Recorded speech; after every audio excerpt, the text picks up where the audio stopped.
곳이 바로 이 이제 전립선 쪽입니다. 먼저 좀 복습을 좀 하려고 하는데요. 오늘 좀 이렇게 요지는 복습을 먼저 좀 이렇게 하고, 그리고 이제 중간중간에 좀 질문이 있습니다. 이 질문에 대해서 좀 이렇게 답글을 좀 이렇게 달아주시면 될 것 같고요. 이제 마지막으로는 이제 오늘 끝까지 들어보시면은 전립선에 대한 이제 질환들에 대해서 좀 설명을 좀 드릴 거예요. 그리고 이 질환들에 대한 약물 치료, 그리고 수술 치료에 대해서 좀 설명을 드릴 때 끝까지 들어보시면은 이제 왜 우리 그 사업가로서 뉴트라이트 제품에 대해서 전립선 질환에 대한 이제 어프로치를 어떻게 할지 좀 약간 이런 스탠스가 좀 생길 수 있을 것 같아요. 그래서 좀 끝까지 잘 들어보시면은 네, 좋을 것 같습니다.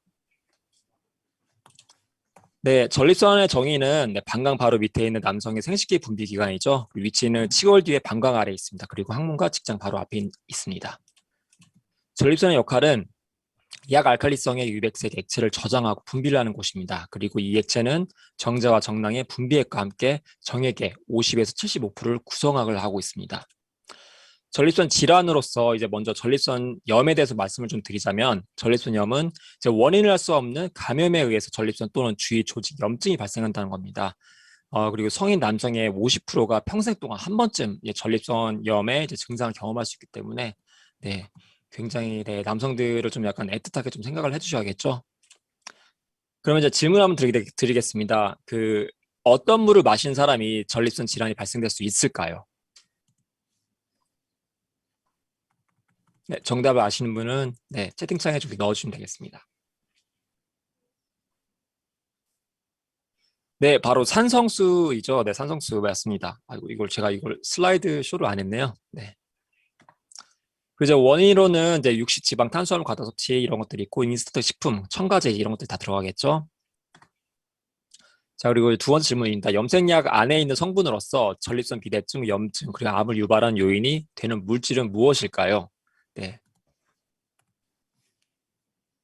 네, 지금 굉장히 지금 폭발적으로 좀 댓글을 지금 이렇게 달아주시고 계시는데요. 네, 바로 이제 암모니아입니다. 네. 자, 전립선 비대증에 대해서 이제 오늘 이렇게 새로 한번 알아보도록 하겠습니다. 이제 2008년부터 2017년도까지 지금 대한민국의 이제 6대 도시에서 이 전립선 비대증 약물 치료를 이제 현재 3개월 이상 이제 받고 있는 사람들의 이제 수치를 확인한 결과 2008년도에는 7만 5천 명, 2017년도에는 25만 명으로 이렇게 굉장히 큰 변화가 있는 거죠. 즉 10년 만에 약 3.5배가 뛰었는데요. 그만큼 이제 전립선 비대증을 앓고 있는 사람이 굉장히 많고 이제 앞으로도 추이가 고령 환자가 계속 높게 많아지기 것으로 좀 예상되기 때문에 이제 이 수치는 굉장히 폭발적으로 이제 증가할 것으로 지금 이제 보입니다. 전립선 비대증의 원인은 유전적 요인, 가족력 노화 등이 있는데 정확한 원인은 지금 이제 확인되고 있지는 않는다고 합니다. 전립선 비대증의 증상은 빈뇨, 즉 하루에 저희가 이제 뭐 8에서 10회 정도의 이제는 저희가 오줌을 누는데 이것보다 더 많게 이제 오줌을 누는 현상을 바로 빈뇨라고 하고요.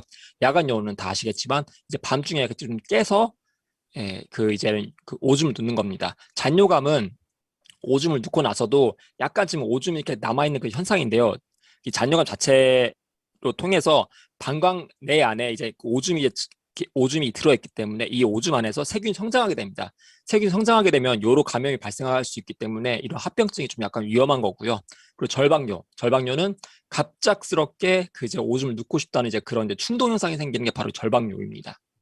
그래서 좀 약간 참지 좀 못하는 이제 그런 좀 약간 안타까움이 있는 거죠. 약물 치료를 좀 말씀 좀 드릴게요. 일단 크게 이제 두 가지가 있습니다. 이제 알파 차단제라고 있는데 이 알파 차단제라는 거는 무엇이냐면은 저희의 이제 신경 즉 이제 특히 이제 호르몬을 약간 이제 컨트롤 해주는 겁니다. 저희가 이제 호르몬 중에 노르아드레날린이라는 네, 이제 이 신경 전달 물질이 있는데 이 신경 전달 물질을 이제 차단시켜 줍니다. 이렇게 차단시켜 주게 되면은 이제 전립선의 방광경부 평화근이 이제 이완되게 되는데 이 평화근이라는 거는 이 경부 안에 있는 이제 바깥 피막 쪽에 있는 근육입니다. 쉽게 말해서 저희가 막 갑자기 무섭거나 어떤 또 사고를 당했었을 때는 저희가 오줌을 놓지 못하잖아요. 막 도망가야 하는 그런 상황에서는 바로 그 상황에는 아드레날린이 굉장하게 이제 급속도로 이제 저희 몸을 이제 지배하는 이제 그런 교감신경 자체에 있기 때문에 저희가 이제 이렇게 편하게 밥을 먹는다거나 또는 이제 오줌 놓는다거나 이제 그런 것도 못 하는 거죠. 네. 따라서 이제 그 알파 차단제, 즉 이 노르아드레날린을 이제 차단하기 때문에 이 신경을 느슨하게 해서 이제는 그 오줌을 잘 놓을 수 있도록 이제 하는 이제 그런 작용 기전을 갖고 있는 거죠. 부작용으로서는 어지러움, 그리고 피로감, 저혈압 등의 이제 부작용들이 있고요. 그리고 안드로겐 억제제가 있습니다. 이제 이 안드로겐 억제제는 그 5알파 환원 효소 억제제라고 해가지고 이게 남성 호르몬 합성을 차단하는 것입니다. 그리고 이제 전립선 크기를 감소화시키고 소변 흐름을 개선하는 효과가 있습니다. 그리고 3개월에서 6개월 동안 이제 장기 복용을 하게 되면은 전립선 크기를 이제 20% 정도 감소한다는 그런 효과가 있습니다. 이게 그 또한 탈모 치료제로도 이제는 이게 지금 이 안드로겐 억제제가 좀 쓰이고 있어요. 네. 그리고 이제 수술 치료가 있습니다. 바로 요로 감염 그리고 요폐 발생을 하게 되면은 방광결석을 발생할 경우에 수술적 치료를 이제 고려를 할 수 있는데요. 이때 이제 수술이 두 가지가 있습니다. 직접 전립선 안으로 들어가서 절제를 한다거나 또는 레이저로 이제는 이 부분을 이제 직접 지져가지고 이제 수술하는 경우가 있는데 부작용으로는 역행성 이제 사정 이제 부작용이 있습니다. 이 말은 무엇이냐? 저희가 이제는 그 남성이 이제 오르가즘을 느끼면 이제 사정을 하게 될 때 이제 바깥으로 이제 배출하게 되는데 이 바깥으로 배출되는 게 오히려 바깥으로 배출되지 않고 안으로 이제 안으로 이제 배출이 됩니다. 따라서 약간 좀 이렇게 기분이 약간 찝찝한 느낌을 이렇게 들게 되는 거죠. 전립선 암에 대해서 지금 좀 마지막으로 말씀 좀 드릴게요. 전립선 암은 이제 2018년도 통계를 딱 이렇게 보자면은 전체적으로 약 15,000명 정도의 이제는 이 수치가 발생되었습니다. 보시면 20세부터 50세 미만까지는 거의 지금 수치가 지금 굉장히 없죠. 하지만 50세부터는 굉장히 이제 폭발적으로 이제 이 수치가 증가한다는 겁니다. 따라서 고령 환자가 되면 될수록 이런 전립선 비대증이라든지 전립선 암에 이제 걸릴 확률이 굉장히 높다는 거죠. 전립선 암의 원인으로는 나이, 가족력 등이 있는데 특히 이제 이것도 솔직히 이제 원인은 좀 정확히 찾을 수는 없었다고 합니다. 전립선 암의 증상은 이제 거의 비슷합니다. 그 전립선 비대증과 배뇨 곤란, 잦은 빈뇨, 잔뇨감, 야뇨증이 있고 하복부가 약간 불쾌한 이제 그런 느낌들이 발생할 수가 있습니다. 전립선 암은 전립선 비대증과 같이 전립선이 이제 비대해집니다. 비대해지고 이제 요도가 압박이 되어서 오는 이제 증상인데요. 이제 이 암이 이제 방광에 침이 발생될 수 있고 이제 비대증에 비해서 혈뇨화, 즉 이제 그 오줌을 이제 놓을 때 이제는 그 피가 이제 같이 나오는 거죠. 그리고 방광 자극 증상이 이제 더 악화되는 이제 현상을 이제 느낄 수가 있습니다. 그리고 이제 전립선 암을 통해서 사망 환자들을 보시면 85%가 거의 뼈저리가 발견된다고 합니다. 네.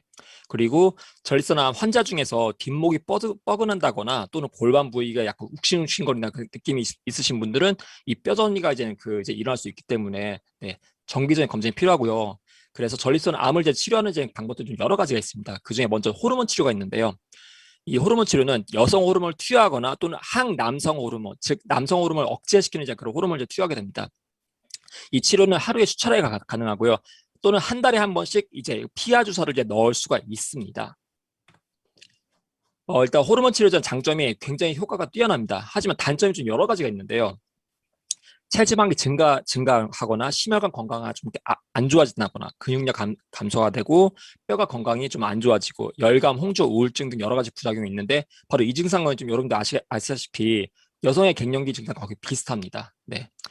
호르몬 치료 시 확인 사항은 이제 골다공증 검사가 꼭 필요하고요. 골절 위험도 확인도 꼭 필요하고 검사 전과 검사 후에 1년 그리고 매 2년마다 계속 골밀도 검사를 해야 합니다. 왜냐면 이게 칼슘과 비타민들이 계속 이게 지금 빠져나가는 현상이기 때문에 따라서 비타민 D와 칼슘들을 꼭 보충해 주는 게 필요합니다.